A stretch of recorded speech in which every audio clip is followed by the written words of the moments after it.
میں آتے ہیں اللہم اغفر لامتی رب حب لامتی، دنیا میں رہتے ہیں تو امت کی مغفرت کی دعائیں، قبر میں جاتے ہیں تو امت کی مغفرت کی دعائیں، آج بھی قبر میں امت کی مغفرت کی دعائیں کر رہے ہیں۔ میرے آقا صلی اللہ علیہ وسلم کا مقام یہ ہے، صحیح مسلم شریف کی حدیث ہے، جب قرآن کریم نازل ہوا نا تو ایک قرات کی اجازت اللہ جل وعلا نے دی۔ جبریل امین حضور اکرم صلی اللہ علیہ وسلم کی بارگاہ میں حاضر ہوئے تو اللہ نے ایک قرات کی اجازت دی۔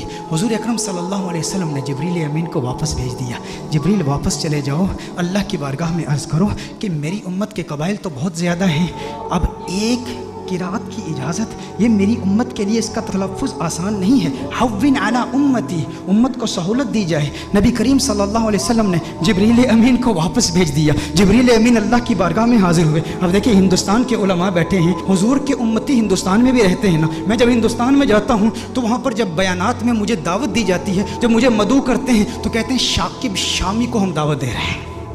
شاکب شامی کہیں گے یا ثاقب سامی کہیں گے؟ تو ہندوستان کے کچھ ایسے علاقے ہیں جہاں پر سے اور شین کو اکٹھے نہیں وہ تلفظ کر پاتے، ادا نہیں کر پاتے۔ نظام الدین اولیاء رحمہ اللہ کی بارگاہ میں گیا تو وہاں کہتے ہیں نجام الدین اولیاء۔ ہندوستان بہت بڑا ہے، میں حیدرآباد دکن میں گیا تو وہاں قرآن کی جگہ قرآن کہہ رہے ہیں، قرآن، تو ہر ایک کے لیے تلفظ آسان نہیں ہے۔ تو میں کہتا ہوں وہ تو ایک ہندوستان ہے، میرے آقا صلی اللہ علیہ وسلم کی امت تو پوری دنیا میں ہے۔ تو حضور نے اللہ کی بارگاہ میں التجا کی کہ یا اللہ میری امت کے لیے بہت مشکل ہے، ایک قرات کی اجازت دی ہے، مزید اضافہ کیا جائے۔ جبریل امین اللہ کی بارگاہ میں حاضر ہوتے ہیں، اللہ ارشاد فرماتا ہے جا جبریل واپس جا، دو قراتوں کی اجازت۔ حضور پھر عرض کرتے ہیں، ارشاد فرماتے ہیں جبریل واپس چلا جا، دو بھی کافی نہیں ہے۔ جبریل امین پھر اللہ کی بارگاہ میں حاضر ہوتے ہیں، مزید اضافہ کیجئے۔ اللہ نے ارشاد فرمایا تین قراتوں کی اجازت۔ حضور کی بارگاہ میں جبریل امین حاضر ہوتے ہیں، حضور فرماتے ہیں حوّن علی امتی، مزید سہولت دی جائے میری امت کو۔ اللہ نے ارشاد فرمایا جا میرے محبوب تیرے صدقے 7 قراتوں کی اجازت ہے۔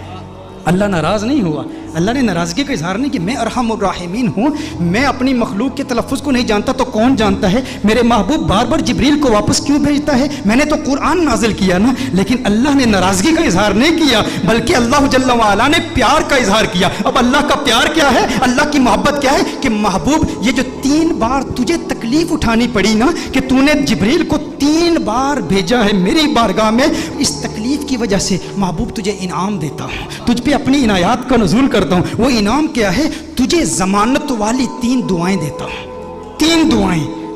صحیح مسلم کی حدیث کا مفہوم پیش کر رہا ہوں، ضمانت والی 3 دعائیں، جب بھی مانگے گا قبول ہو جائیں گی۔ سارے انبیاء کو دعائیں دی گئی، حضرت سلیمان علیہ السلام کو بھی ایک ضمانت والی دعا دی گئی کہ جو دعا کرے گا قبول ہو جائے گی، باقی انبیاء کو ایک ایک دعا دی گئی۔ حضور اکرم صلی اللہ علیہ وسلم کو 3 دعائیں دی گئی کہ ہے محبوب 3 دعائیں ہیں۔ سلیمان علیہ السلام نے دعا کیا کی؟ یا اللہ مجھے بادشاہ ایسا بنا دے کہ میرے جیسا کوئی بادشاہ نہ ہو۔ اللہ جل وعلا نے دعا قبول کر لی۔ ابراہیم علیہ السلام نے اپنی اولاد کے لیے دعا کی کہ یا اللہ میری اولاد میں انبیاء اور رسول بھیج، اللہ نے وہ دعا قبول کر لی۔ حضرت نوح علیہ السلام نے اپنے دشمنوں کی تباہی کی دعا کی، ان کے دشمنوں کو اللہ نے تباہ کر دیا، سب کی دعائیں قبول ہوئی، لیکن ہر نبی نے جو دعا کی نا، یا اپنے لیے کی یا اپنی اولاد کے لیے کی یا اپنے دشمنوں کی ہلاکت کے لیے کی، انہیں ایک ایک دعا ملی، لیکن کونین کے والی صلی اللہ علیہ وسلم کو 3 دعائیں ملی۔ لیکن میرے آقا کی دعائیں کیا ہیں؟ میرے آقا صلی اللہ علیہ وسلم نے ایک بھی دعا اپنے لیے نہیں کی، 2 دعائیں دنیا میں ہی کر لی اور ایک دعا آخرت کے لیے مؤخر کی۔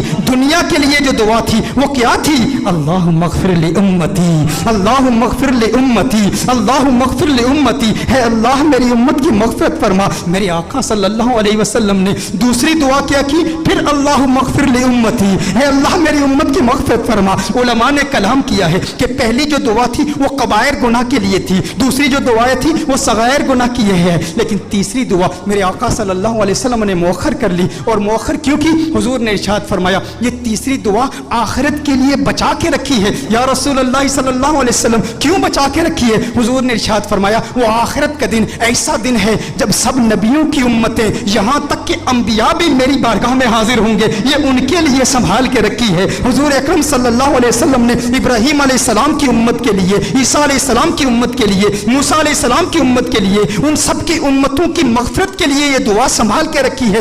ذہن میں یہ سوال تو پیدا ہوتا ہے نا، باقی انبیاء کو بھی قیامت کی ہولناکیوں کا علم تھا نا، قیامت کی ہولناکیوں اور سختیوں اور شدت کا علم تھا نا، وہ جانتے تھے کہ مخلوق کس قدر مجبور ہوگی قیامت کے روز، انہیں بھی اپنی امت سے محبت تھی نا۔ باقی انبیاء نے آخرت کے لیے دعا کیوں نہیں بچا کر رکھی؟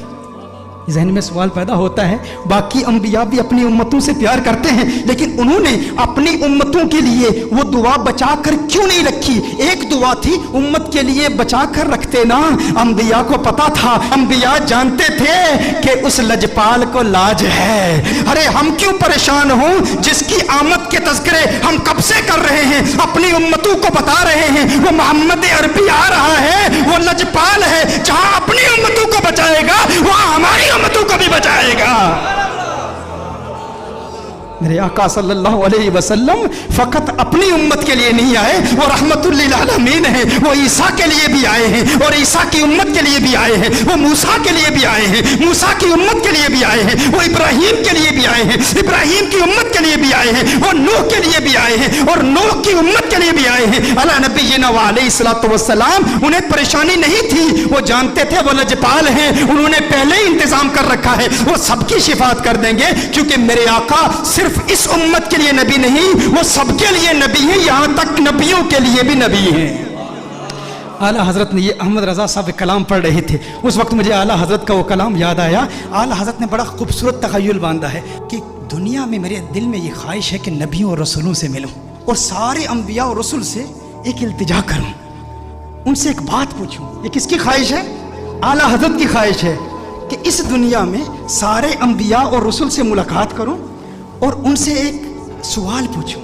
لیکن اس دنیا میں ممکن تو نہیں ہے احمد رضا کہ سارے انبیاء اور رسول کی بارگاہ میں تو حاضر ہو اور ان سے سوال پوچھ۔ کہا تو پھر میں قیامت کے روز پوچھ لوں گا، آخرت میں پوچھ لوں گا۔ اس وقت مخلوق بھی اپنے اپنے مقام کے اعتبار سے اور اللہ کی شان کے لائق اللہ کو دیکھے گی، تو اللہ کے سامنے اعلیٰ حضرت حضور کے سامنے انبیاء سے ایک سوال پوچھیں گے۔ وہ سوال کیا ہے؟ انبیاء سے کروں عرض کیوں مالک ہو؟ انداز دیکھیں، تیور دیکھیں، ادب کا مقام دیکھیں، حضور کا احترام بھی ہے۔ امتی آپ کا ہوں لیکن انبیاء سے ایک سوال پوچھنا چاہتا ہوں، انبیاء سے کروں عرض کیوں مالک ہو؟ کیوں مالک ہو؟ انبیاء سے کروں عرض کیوں مالک ہو؟ کیوں مالک ہو؟ کیا نبی ہے تمہارا ہمارا نبی؟ یہ جو ہمارے آقا ہیں، جو ہمارے نبی ہیں، کیا تمہارے بھی یہی نبی ہیں؟ انبیاء سے کروں عرض کیوں مالک ہو؟ انبیاء سے کروں عرض کیوں مالک ہو؟ کیا نبی ہے تمہارا ہمارا نبی؟ انبیاء فرمائیں گے احمد رضا آج پوچھ لیا ہے، تجھے موقع ملا ہے اللہ کی بارگاہ میں، انبیاء کی بارگاہ میں، رسولوں کی بارگاہ میں، آقا خود موجود ہیں، پوچھ لیا ہے تو سن احمد رضا، تو نے کہا انبیاء سے کروں عرض کیوں مالک ہو؟ کیا نبی ہے تمہارا ہمارا نبی؟ جیسے سب کا خدا ایک ہے ویسے ہی ان کا ان کا تمہارا ہمارا نبی۔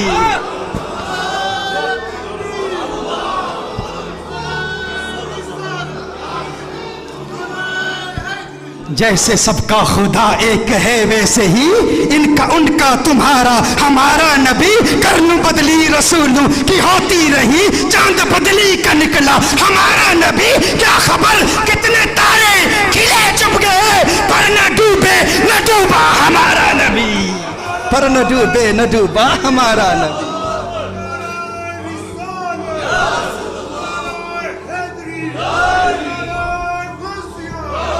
اچھا میں عرض کر رہا